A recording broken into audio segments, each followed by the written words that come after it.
T. Grace was an analytic philosopher, and I think of her as the first radical feminist for 3 reasons. The first, while the original publication is often taken to be notes from the first year, which was published in 1968, her collection of essays, Amazon Odyssey, features an essay written in 1967, so a year earlier.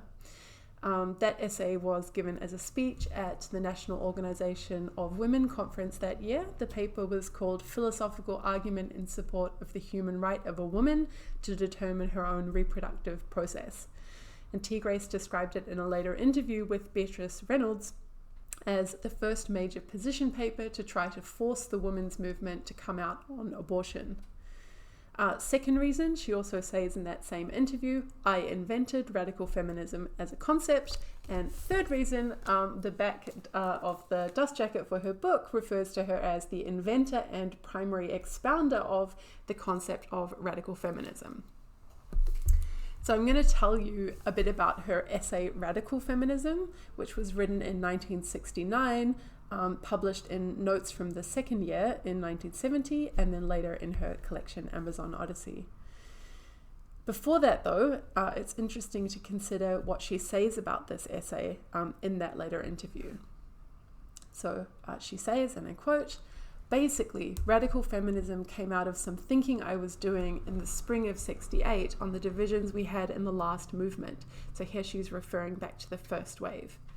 And then I continue, and which we seemed to have at the beginning of this movement. You had people who were interested primarily in women who weren't radical, and you had radicals who weren't very relevant to women. And the idea was to get people to concentrate on women as the subject and use a radical method or approach to this subject. This was all intellectually speaking. So this was the invention of radical feminism. Of course, then everybody started calling themselves a radical feminist, and I just cringed because the people were not remotely connected to radical feminism. A lot of ideas which I threw out became things which had nothing to do with the original idea, and finally I used to have heart attacks about it, but it didn't do any good. So that's an interesting comment, I think, because of course, as with any movement, it can sort of take on a life of its own. So in a later video, we'll hear Catherine McKinnon declaring that only herself, Andrea Dworkin, and Adrienne Rich are really radical feminists, and they mean something else again. So in any case, I think it's worth hearing from the self-declared inventor of the thing what she actually meant by it. So in Amazon Odyssey, the essay Radical Feminism is subtitled Declaration of War, and the reason for that seems to be that in the essay, T. Grace is pushing women to name their enemy and declare war on him. So the essay starts with T. Grace recalling when a black militant woman said to her, "The women's movement is the first in history with a war on and no enemy." So T. Grace says that when she thought about this, she realized that the most frequent enemy named was society, and only rarely men. But she says, if women are oppressed, there's only one group left over to be doing the oppressing, men. Okay, well maybe society means the institutions, and that's the thing that's actually oppressing women. But she asks, who maintains the institutions? Men. So why were women avoiding saying this?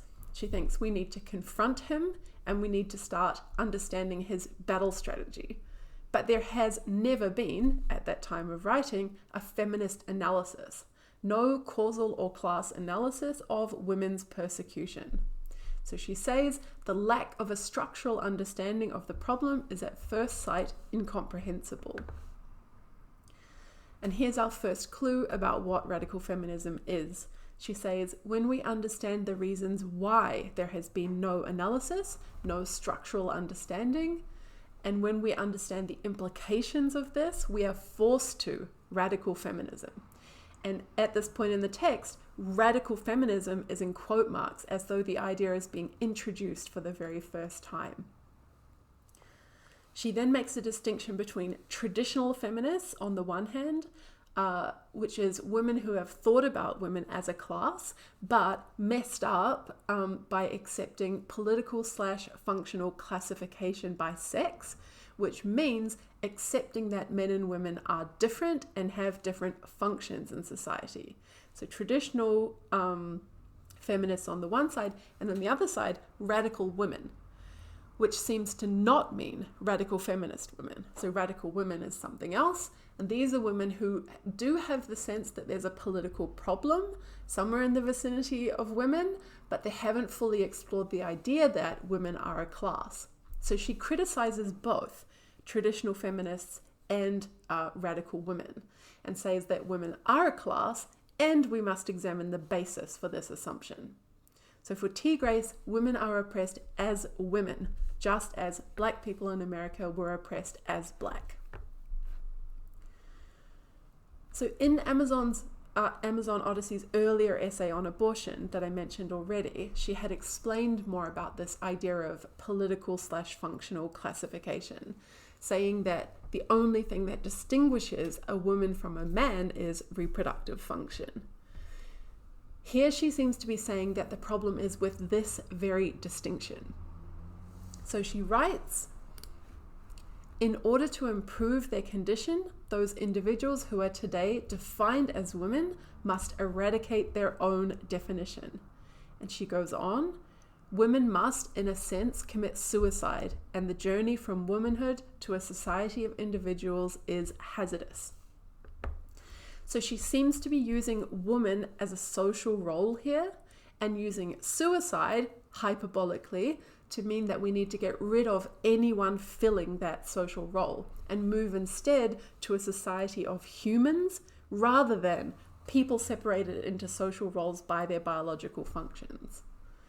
Indeed, she claims it reasonable to assume that there was already a period in history where humans were just humans, rather than being differentiated into political classes.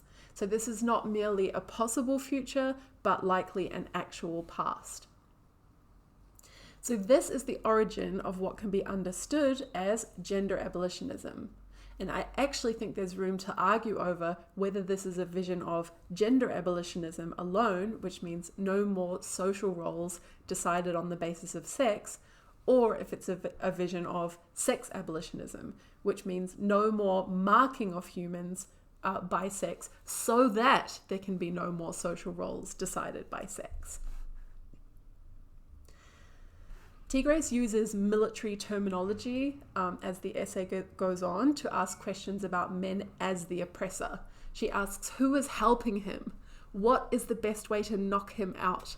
What weapons is he using? What is our plan of attack as feminists in forcing him into diplomatic negotiations? So she wants women to fight back, to use diplomacy in the first instance, but if it doesn't stop him, then to force him to stop.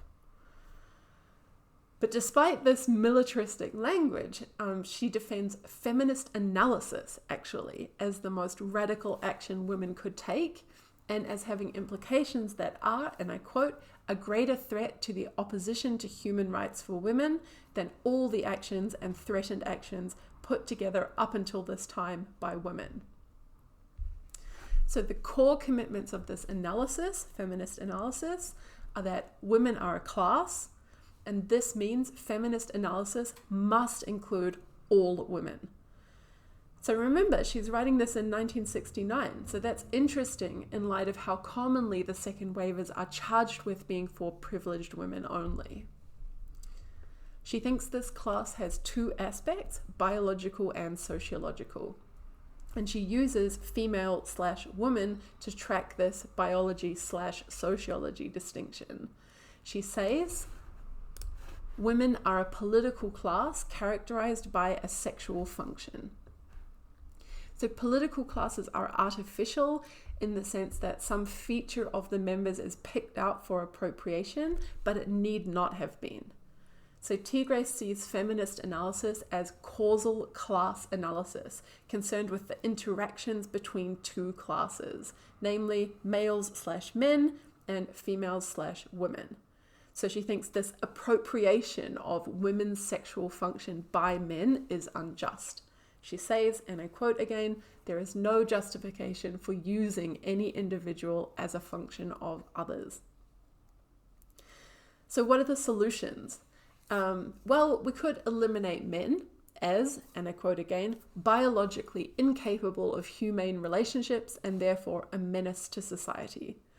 She comments, "I can sympathize with the frustration and rage that leads to this suggestion." But she goes on to say it's not a great solution because it buys into a kind of biological determinism about men.